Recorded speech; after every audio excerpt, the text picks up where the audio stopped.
So tomorrow, after one or perhaps two live stream events, Alien Week is going to come to an end, and I have to admit I am pretty saddened over the whole situation, simply because I've had a lot of people ask me if I could do Alien Week more often than once a year, perhaps make it once a quarter or something like that, but regrettably, given the performance of these videos, it's pretty clear to me that this kind of content is just not very popular with the majority of my viewers, and sadly, if I want to keep this channel going, I really can't afford to do this sort of thing that often. And I want to make one thing completely clear. I value every single one of my viewers, regardless of whether they like my channel for all of the different topics I talk about, or just when I'm slamming on Jeff Bezos and Boeing and my general ranting habits. Regardless of what you guys like about my channel, I am very grateful to each and every one of you.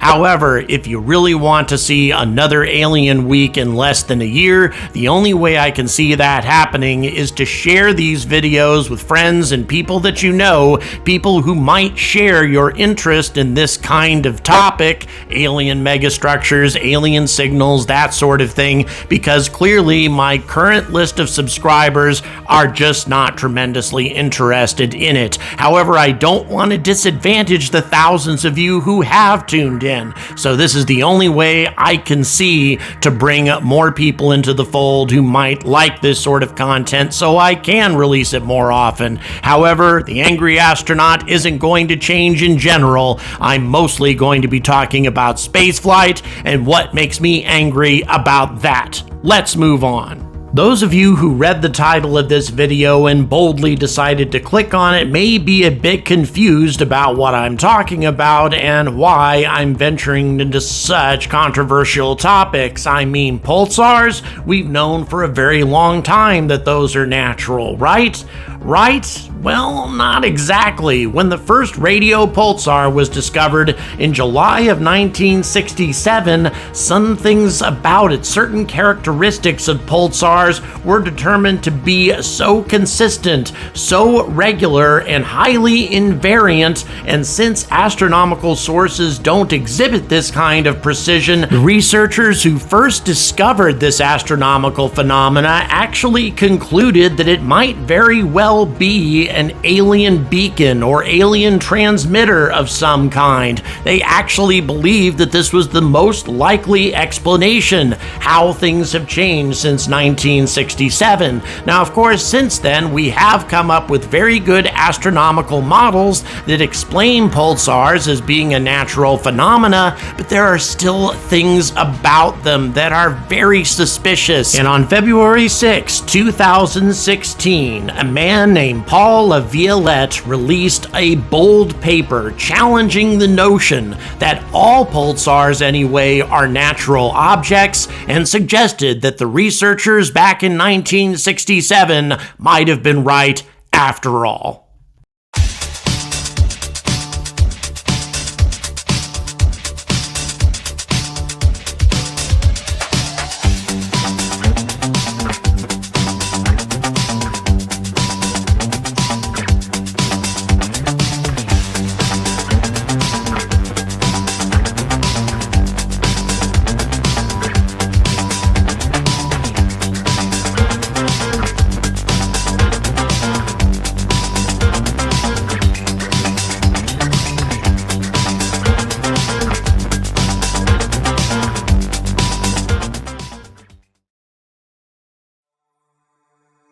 So I'm not going to cover every detail of this paper. If you want to read it, it's linked in the description, but I'm going to hit the high points. First of all, the abstract. Quote, evidence is presented that radio pulsars may be artificially engineered beacons of extraterrestrial intelligence origin. It is proposed that they are beaming signals to various targeted galactic locations, including our solar system, and that their primary purpose may be for interstellar navigation. navigation. More significantly, about half a dozen pulsars appear to be marking key sky locations that convey a message intended for our galactic locale. Now, before we dig any deeper into that, it's only logical to examine the reasons that the extraterrestrial explanation for pulsars, or at least an artificial explanation, was rejected in the first place. There were 5 justifications presented. First of all, that the energy expended was too vast to belong to an extraterrestrial civilization.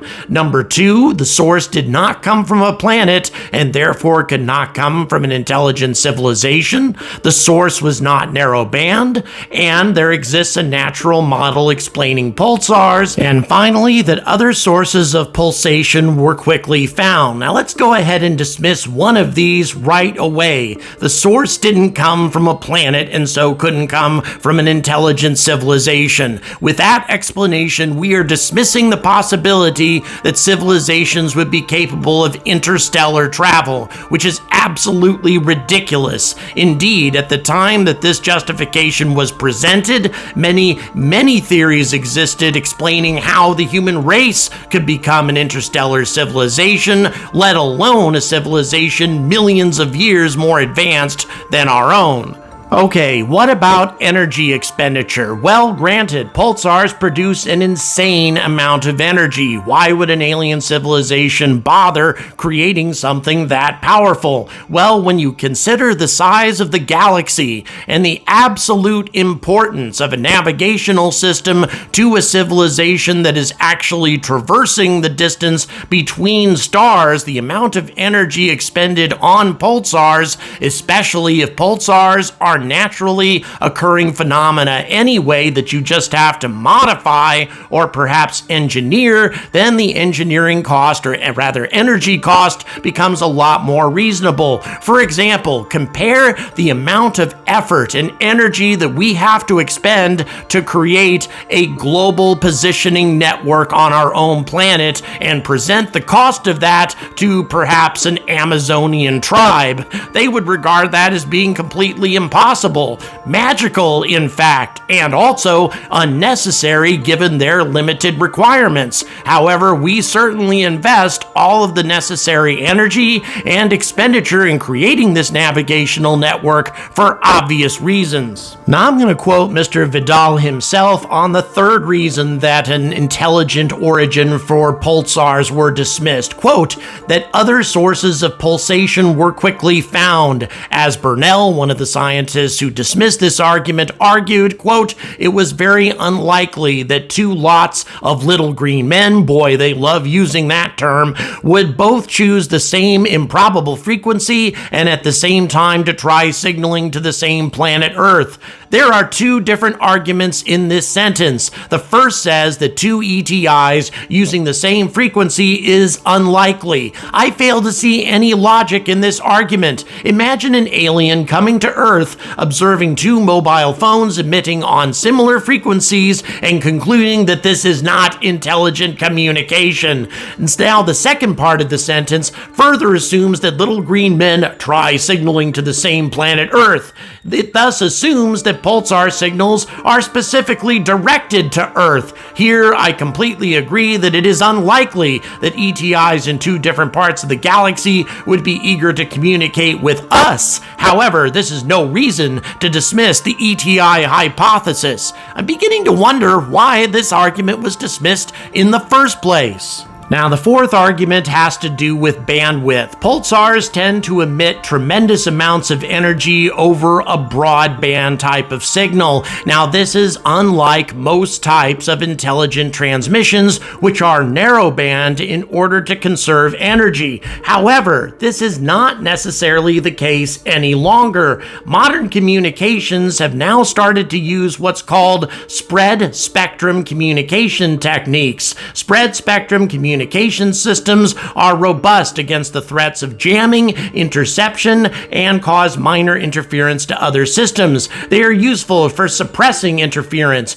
making sure secure communications are difficult to detect and process, accommodating fading and multipath channels, and providing a multiple access capability, unquote. Now, assuming that pulsars were incredibly important to maintaining a galaxy-wide interstellar civilization, then why wouldn't you want broadband communication and broadband signals when they are much easier to detect and much harder to jam? Seems to me that if you have the energy available, that's exactly what you would do. And by the way, this is actually what we know pulsars to look like. Well, larger pulsars, that is. The bigger the pulsar, the more they bend space-time and the light that gets emitted from them. As a result, we see not only the light sources on one side of the pulsar, but actually the light on the reverse side of the pulsar. As impossible as this may sound, we actually get to see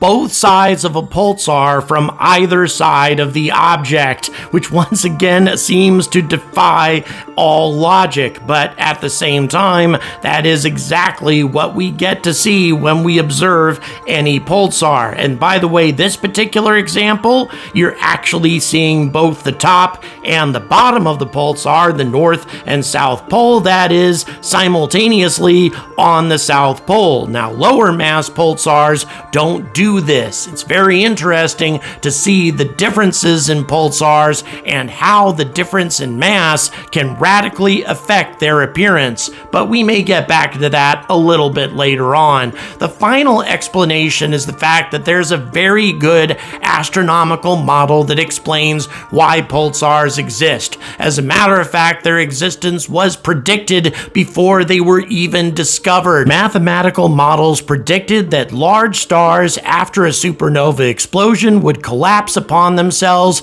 and create an object very similar to a pulsar. Really, we knew that they existed before they were even discovered. So since such a good natural explanation exists for a pulsar, why would you want to introduce the whole extraterrestrial fallacy?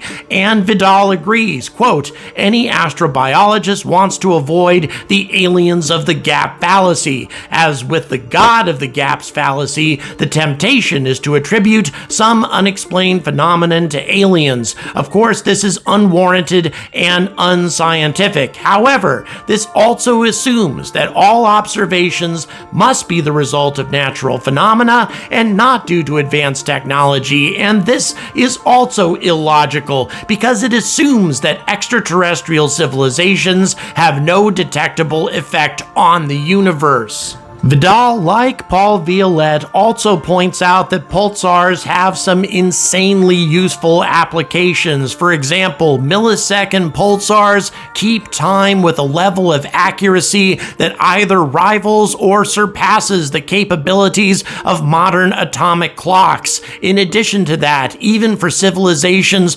traveling close to the speed of light, where, by the way, funny things tend to happen, especially the way you observe the universe, pulsars could still be used for vessels traveling that fast. Such an insanely useful thing seems to be also insanely unlikely to be completely natural. However, it is possible, and at the end of his paper, he lays out the following possibilities. First of all pulsars are natural. We're just lucky that they provide stable clocks and an accurate navigation system. Or pulsars are natural, but extraterrestrials use them for timing, positioning, navigation purposes. Or pulsars are natural and alterable, that is to say, some extraterrestrial civilizations have the technology and capability to spoof or jam or interfere with a natural pulsar positioning system. Another is that they use it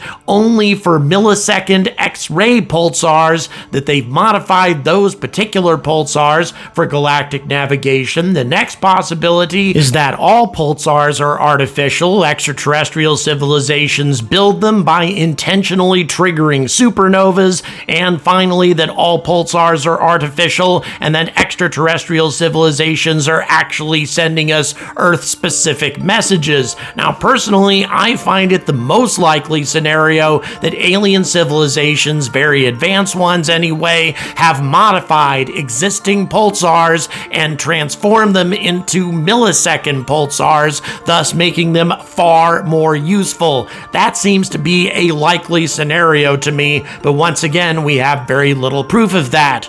Or do we? Well, let's return to Paul Violette's paper and what he's observed when it comes to certain pulsars that are located at very specific and suspicious spots across the galaxy. Quote, about half a dozen pulsars appear to be marking key sky locations that convey a message intended for our galactic locale. One of these, the millisecond pulsar PSR 1937+21, appears to make reference to the center of our galaxy, which would be a logical shared reference point for any interstellar navigation or communication. It is noted that if all pulsars, this one comes closest to the point that lies 1 radian from the galactic center along the galactic plane. The chance that a pulsar would be positioned at this key location, as seen from our viewing perspective, and also display this highly unique attention-getting characteristics of the millisecond pulsar, is estimated to be 1 chance in 7.6 trillion. Other pulsars that appear to be involved in conveying this galactic center message include the eclipsing binary millisecond pulsar 1957+20 and PSR 1930+22, both of which make highly improbable alignments relative to the millisecond pulsar position. The Crab and Vela pulsars and PSR 0525+21 all display one or more unusual attention-getting characteristics. The author also points out that in spite of decades of research and the fact that so many people have concluded that we really understand pulsars, where they come from, how they behave, etc., there are many things that we still do not even begin to understand them. For example, radio astronomers J. Taylor, R. Manchester, and G. Huguenin, and I may be mispronouncing that, say, quote, there exists an extensive literature of observational details which, although well substantiated by repeated measurements, remain unexplained and unassimilated into pulsar models. Pulsar astronomer J. Gill goes on to say, quote, 40 years after discovery of pulsars, the actual mechanism of their coherent radio emission is still a mystery. Drifting subpulses, which seem to be a common phenomenon in pulsar radiation, is also a puzzle. And by the way, the author of this paper has been studying pulsars since 1979. He's not exactly a hack at these things the way I am. Now, here's one question. Why would an advanced civilization engineer a certain group of pulsars that call attention to the galactic center? Well, the answer is pretty obvious. It makes it easy to navigate. So easy, in fact, that when Carl Sagan laid out a map on the Pioneer 10 plaque showing aliens how to find Earth in relation to the galactic center, he used what? Pulsars. And if we have discovered a group of pulsars that can very easily allow us to navigate in relation to the galactic center, that is suspicious beyond all belief. And considering that these pulsars are also highly unusual millisecond pulsars, that also is incredibly suspicious. Even more suspicious is the most important pulsar of the one studied, the one that makes specific reference to the galactic center and the one you would measure by in order to navigate in relation to the galactic center, has lots and lots of unusual characteristics. For example, it's the second fastest pulsing pulsar, its period measuring 1.5578 milliseconds. And by the way, the fastest millisecond pulsar is found in a globular cluster located very close to the galactic center. Huge coincidences indeed. On top of that, at radio wavelengths, it is the most luminous of all 130 known millisecond pulsar. On top of that, it's one of 14 pulsars known to emit giant pulses, and when it emits a giant pulse, it becomes the most luminous pulsar in the sky. It's been found to emit giant pulses as bright as 65,000 typical pulsars. It's unbelievable, with brightness temperatures as high as 5 times 10 to the 39th degrees Kelvin, making this the brightest temperature observed in the universe. It's also one of only 5 pulsars out of 2,400 radio pulsars that emit optical pulses, and is also the only millisecond pulsar found to emit optical pulses as well as radio pulses. And finally, it has the lowest proper motion of any pulsar known. What does that mean? Well, remember Oumuamua and its galactic standard of rest, or GSR? Well, this pulsar, and by the way, there's only a 0.2% chance that this could have happened at random. This pulsar is not moving in relation to other galactic objects that are orbiting around it.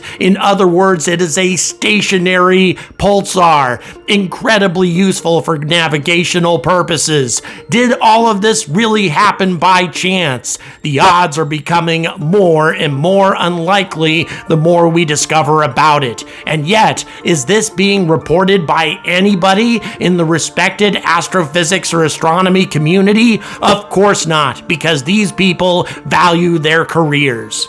And believe it or not, it gets even stranger. Violette also starts talking about the Vela and Crab supernovas, both of which have pulsars, by the way, and talks about the fact that they were temporarily separated by the amount of time that it would take for a radiation wave or light echo to travel outward from the galactic center towards the anti-center, first reaching the Vela explosion and then the Crab explosion site. And by the way, both of these explosions are the closest pulsars to our own planet. Less than a year prior to this, he had discovered that a certain ancient constellation lore indicated that our galaxy's core had produced another supernova-type outburst toward the end of the last ice age, an event that would have been observed around the time that the Vela supernova is believed to have occurred. It was in this context that I came to hypothesize that these two pulsars may be purposely engineered beacons, and they were given their observed unusual characteristics to call our attention not only to these two unique nearby supernova remnants, but also to the galactic core explosion whose radiation wave would have been passing through this region at the time that these supernova occurred. Oh, excuse me, the ramifications of all that just blew my mind. What that means is an explosion at the center of our galaxy. The radiation wave from it first passed through one star that went supernova, and then through another star which also went supernova at the same time. What are the odds of that? And also, it's something that we could both observe and measure. What if an extremely advanced civilization trying to notify other civilizations of the existence of a galaxy-wide navigation system are trying to announce its existence by such an obvious occurrence? The implications of this are both terrifying and astounding. It indicates that a civilization exists in our galaxy that are not only capable of generating artificial supernova, but they're also capable of coordinating them in such a way to announce their presence to the rest of the civilizations in our galaxy. And not only that, they're announcing their existence to civilizations right in our galactic neighborhood? Were they intending to target us, expecting that we would eventually evolve into a sophisticated civilization? Or were they trying to talk to somebody else who isn't that far away? And by the way, in the limited framework of this video, I have barely begun to scratch the surface of the strange and potentially artificial characteristics of pulsars. If you're interested in delving deeper into the subject, both papers are linked in the description, and perhaps I may have an opportunity to delve into a more in-depth video on the subject during my next Alien Week. So please share this video. Share every video from Alien Week if you can, and also like, subscribe, and hit that notification button. And as always, stay angry about space!